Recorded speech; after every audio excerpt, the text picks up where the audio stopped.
Pertanyaan saya, yang dipelajari dari Jokowi apa? Kalau memang praktek politik yang dalam tanda kutip tanpa etika, bisa aja. Prestasi Presiden Jokowi, coba deh kita bayangin kalau kita tertidur di tahun 2014 atau 15 dan baru bangun di tahun 2024 ini. Begitu kagetnya kita melihat banyak sekali perubahan yang terjadi di Indonesia. Kan Jokowi punya prestasi macam-macam, nggak ada prestasinya kan. Jadi yang menghina mereka yang memuji sebetulnya tuh. Jadi saya ini sedih kalau kita ini punya tradisi selalu menjelek-jelekan pemimpin, caci maki, cari kesalahan. Saya bukan apa-apa. Selamat datang di Sudut Pandang, teman-teman. Ada satu kabar mengharukan datang di beberapa kanal berita yang saya baca dan juga beredar beberapa video di sosial media saya tentang Joko Widodo yang menyampaikan pamit undur diri dari kursi kepresidenan beberapa saat lagi. Video ini direkam pada saat beliau berkunjung ke Surabaya untuk peresmian sebuah pasar. Ketika Joko Widodo menyapa masyarakat, menyampaikan bahwa sebentar lagi saya akan purna tugas. Mohon maaf atas segala kesalahan yang mungkin terjadi selama kepemimpinan saya, dan seterusnya dan seterusnya. Ini momen yang tidak biasa. Kita tidak biasa melihat presiden-presiden terdahulu menyampaikan kata pamitnya direct atau langsung kepada masyarakat. Biasanya kalimat-kalimat pamit itu cuma disampaikan di forum-forum resmi ketika rapat terakhir dengan DPR, apalagi forum-forum elit lah. Tapi kita tidak pernah atau mungkin belum pernah menyaksikan bagaimana seorang presiden menyampaikan pamit dan minta maaf langsung kepada masyarakat seperti yang dilakukan Jokowi pada acara peresmian sebuah pasar di Surabaya ini. Pertanyaan lagi, apakah kalian sudah siap ditinggal Jokowi? Tulis apa yang kalian rasakan di kolom komentar ya. Ya, kalau kita lihat dari sisi pendekatan ya, Pak Prabowo itu mungkin coba ingin menyatakan penghargaan pada Jokowi. Kalau dikatakan bahwa daripada dengerin podcast orang-orang ahli katanya kan, ya, mendingan saya langsung belajar pada Jokowi. Pertanyaan saya, yang dipelajari dari Jokowi apa? Kalau memang praktek politik yang dalam tanda kutip tanpa etika, bisa aja. Tapi kalau misalnya saya yang ditanya misalnya kan, apa yang terbaik ini, pasti akan bilang bahwa kita itu ada konstitusi, ada undang-undang, ada Pancasila. Kalau memang kita mau baik negeri ini, ikutilah aturan-aturan tersebut misalnya gitu kan. Tapi kalau memang kita mau misalnya mau seenaknya aja ngatur negara, seenak udelnya. Bukan seenak udel ya, tapi seenak udel salah ngomong nih Profesor Ikrar Nussabakti. Pengamat politik yang kayaknya setiap komentarnya selalu bernarasi negatif kepada Prabowo dan juga Jokowi gitu ya. Ketika Prabowo mengatakan ada banyak orang-orang yang mengatakan ahli, ada pengamat-pengamat politik bikin podcast yang mencoba untuk menerka langkah-langkah dari dirinya dan juga Pak Jokowi. Bahkan dari podcastnya Rocky Gerung mengatakan keretakan terjadi, ada keretakan antara Prabowo dan Jokowi. Itu membuat Prabowo itu heran. Ini orang-orang kok jadi lebih tahu, jadi lebih sok tahu daripada saya sendiri gitu kan. Itu mungkin poinnya. Jadi kemudian ketika Prabowo mengatakan, ya daripada saya dengerin podcast-podcast yang katanya orang-orang ahli ini soal politik ya kan, ya lebih baik saya belajar politik dari ahlinya yang bener ahlinya ahli gitu. Yaitu Joko Widodo. Ini digoreng lagi nih statement ini. Ikrar Nussabakti mengatakan belajar kepada Jokowi. Memang apa yang bisa dipelajari oleh Jokowi? Atau apa yang bisa dipelajari dari seorang Jokowi? Sebelum saya mau komentar, kita baca dulu komentar netizen dulu ya. Biasanya pedes-pedes. Saya gak berani pedes-pedes begitu. Ada Laikin. Apa yang dibuat si botak itu untuk negara ini? Itu kan. Sudah langsung main fisik ya kan. Bukan soal botaknya sih bang.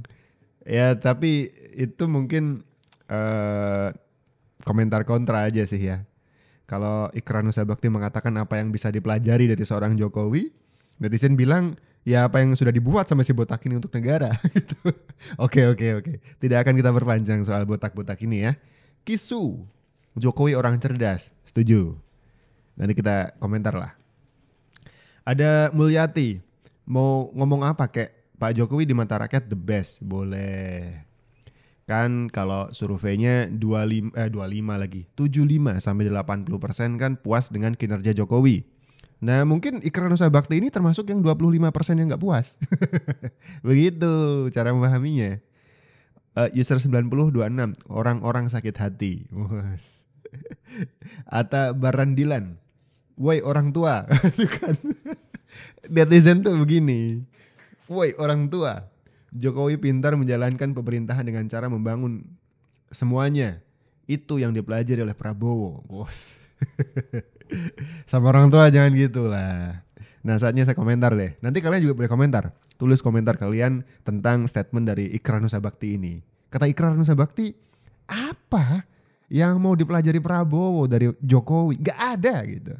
Kalau menurut saya, justru ketika mengatakan hal seperti ini, itu buta situasi. Iya, tidak mungkin Ikrar Nusa Bakti ini gak tahu soal hasil-hasil survei. Tidak mungkin Ikrar Nusa Bakti ini juga nggak update tentang kondisi Indonesia, pencapaiannya, dan pertumbuhan ekonominya di dunia gitu kan, dibandingkan dengan negara-negara yang lain. Tidak mungkin juga Ikrar Nusa Bakti ini denial, menolak fakta bahwa Indonesia termasuk salah satu negara yang sukses keluar dari jeratan COVID-19. Fakta gitu. Melihat hal-hal ini seharusnya itu sudah lebih dari cukup untuk menjadi alasan Prabowo menyatakan atau menganggap Jokowi sebagai sosok yang bisa dimintai pelajaran politik dan kepemimpinan gitu. Ya kan? Dari survei misalkan 75% sampai dengan 80% mengatakan puas dengan kinerja Jokowi. Prabowo pasti kan juga pingin di masa kepemerintahannya nanti juga dianggap masyarakat sukses. Dan satu-satunya orang yang bisa dia mintain pelajaran, wejangan bagaimana menjadi presiden dengan approval rate 75-80, ya Jokowi. Pelakunya langsung, ahlinya ahli gitu kan. Apalagi bagaimana politik dari Joko Widodo yang kemudian merangkul Prabowo untuk masuk ke kabinetnya. Itu cukup bikin shock ya, di beberapa pidatonya Prabowo sendiri shock gitu ya. Bagaimana seorang pemenang itu justru mendatangi yang kalah, merangkul dan mengajak bersatu. Karena bersatunya Prabowo dan Jokowi itu adalah simbol rekonsiliasi politik waktu itu. Dua kutub yang terbelah menjadi satu, bawah jadi adem. Iya, di masyarakat tuh perpecahan sangat terasa, friksinya. Percikan-percikan api politik yang berbeda ini sangat terasa. Dan ketika melihat dua simbol kutub berbeda ini bersatu, yang bawah itu jadi adem. Langkah politik yang gak main-main loh ini. Simbol rekonsiliasi nasional orang-orang menyebutnya ya kan. Jadi kalau misalkan Prabowo mengatakan dia mau belajar politik ke Jokowi, sangat sah. Lebih dari cukup alasan untuk Prabowo belajar politik ke Joko Widodo. Menurut saya begitu. Jadi ketika Ikrar Nusa Bakti mengatakan apa yang bisa dipelajari dari Jokowi, tapi kalau menurut kalian seperti apa? Mungkin berbeda pendapat dengan saya nggak apa-apa sih. Tulis di kolom komentar ya. Prestasi Presiden Jokowi, coba deh kita bayangin kalau kita tertidur di tahun 2014 atau 15 dan baru bangun di tahun 2024 ini. Begitu kagetnya kita melihat banyak sekali perubahan yang terjadi di Indonesia. Terutama dari segi infrastruktur, bagaimana kereta cepat, lalu jalan tol, jalan Trans Sumatera, Trans Jawa, Trans Sulawesi, Trans Kalimantan, belum lagi IKN yang sudah lumayan ada kelihatan di Papua, di NTT. Lihat begitu banyaknya perubahan. Belum lagi BPJS. Banyak sekali hal-hal yang rakyat dimudahkan, terutama di luar Jawa. Banyak rakyat yang terkesan Coba deh kalian datang ke luar Jawa dan tanya Jokowi, mereka sangat merasa diperhatikan oleh Presiden Jokowi. Nih, satu testimoni dari netizen mengatakan, coba deh jangan buta situasi juga. Coba cek hasil-hasil survei, kemudian pengakuan masyarakat di pelosok, bagaimana pemerintahan Jokowi itu begitu diagungkan atau begitu dirasakan puas, ya kan, oleh masyarakat-masyarakat di pelosok, bahkan bukan di Pulau Jawa saja. Masyarakat Papua mengatakan puas, kemudian apalagi ya, Kalimantan ketika perpindahan ibu kota, di Kalimantan Timur juga mengatakan hal yang sama, dan seterusnya dan seterusnya. Ini tuh kalau misalkan tidak mendengar suara-suara seperti ini, itu justru jadi denial kesannya. Jadi ketika Profesor Ikrar Nusa Bakti mengatakan apa sih yang bisa dipelajari dari seorang Jokowi, bagaimana Prabowo mengatakan dia mau belajar ke Jokowi, lah ya ini yang mau dipelajari Prabowo. 10 tahun kepemimpinan Joko Widodo. Ini ada 10 prestasi ya. Pertama, menjadi presidensi G20. Memberikan ganti rugi korban lumpur Lapindo yang berlarut-larut dari pemerintahan sebelumnya. Mengakuisisi 51 saham Freeport dari pihak asing. Memindahkan ibu kota dari Jakarta ke Nusantara, di mana presiden sebelumnya tidak mampu dan tidak berani melakukan hal ini. Menjadi penengah konflik Rusia dan Ukraina. Ini ada yang lucu sih, di saat panas banget antara Rusia dan Ukraina, ya kan? Jokowi menemui Rusia, Vladimir Putin, sekaligus berkunjung ke Ukraina. Berkunjung bukan cuma di depan kamera, mari kita jaga kedamaian bla bla bla, enggak. Jokowi berkunjung ke Ukraina. One of the kind. Membatasi ekspor nikel mentah yang membuat Eropa kelabakan. Ini satu keberanian yang patut diacungi jempol. Memastikan Laut Natuna aman dari ancaman Tiongkok, di mana Tiongkok sedang rebutan wilayah perairan dengan Taiwan gitu ya. Menjadikan Indonesia menjadi 20 besar negara dengan ekonomi terkuat di dunia, masuk daftar gitu.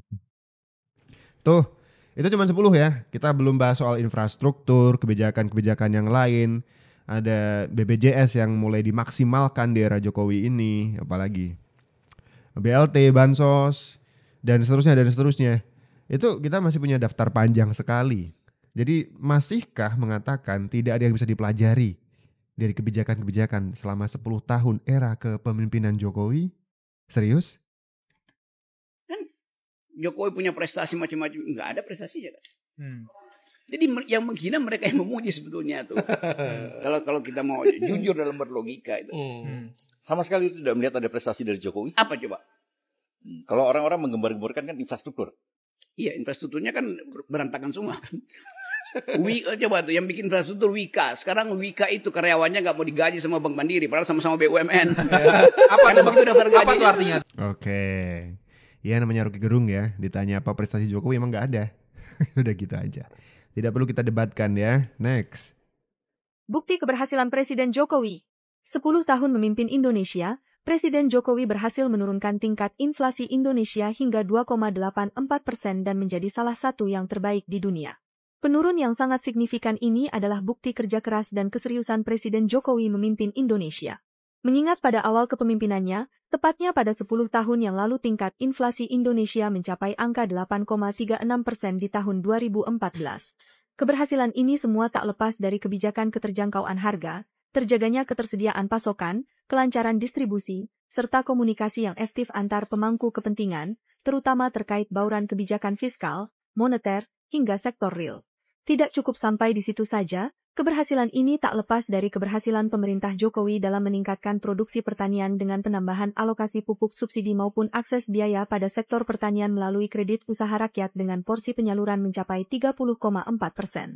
Inilah sedikit bukti jika Presiden Jokowi adalah sosok pemimpin yang memiliki dedikasi nyata untuk bangsa dan negara. Oke, sedikit bukti Pak Ikrar Nusa Bakti, sedikit aja yang kita kasih. Jadi jangan sampai bilang nggak ada banget lah. Nggak ada yang bisa dipelajari dari sosok Jokowi.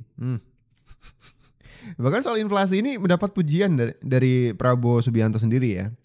Presiden terpilih Prabowo Subianto mengatakan coba sebutkan selama 40 tahun terakhir negara mana atau pemimpin dunia mana yang mampu menekan inflasi sampai 2,5%. Jadi saya ini sedih. Kalau kita ini punya tradisi selalu menjelek-jelekan pemimpin, caci maki, cari kesalahan. Saya bukan apa-apa. Bagaimanapun prestasi pemerintahan yang dipimpin oleh Pak Jokowi ini mengagumkan banyak negara. Di mana ada presiden, ada pemerintah bisa menjaga inflasi 2,5%. Di mana coba dibuka sejarah 30-40 tahun ke belakang sampai sekarang. Sedikit negara. Oke, tuh ekonomi nih, soal ekonomi. Prabowo sendiri mengatakan, coba sebutin pemimpin dunia mana negara yang berhasil menekan inflasi sampai angka 2,5%. Targetnya bahkan 5% ya, itu setengahnya gitu. Ya kan? Pasti listnya, daftarnya tuh dikit banget. Dan salah satunya adalah Indonesia di situ. Jadi ada banyak alasan kalau menurut saya. Ada banyak alasan kenapa Prabowo harus belajar ke Jokowi. Ya itu udah tepat banget sih sebenarnya. Bagaimana Jokowi adalah sosok yang tepat. Bagaimana ini ya Prabowo bisa berguru tentang banyak hal kepemimpinan dan menjadi presiden dengan paket lengkap. Untuk mengarungi pemerintahannya 5 tahun ke depan. Tapi mungkin kalian punya pendapat lain. Apa sih yang bisa dipelajari dari seorang Jokowi? Tulis di kolom komentar teman-teman ya. Segini dulu video kali ini. Kita ketemu lagi di video-video selanjutnya. Saya Abdul. Salam.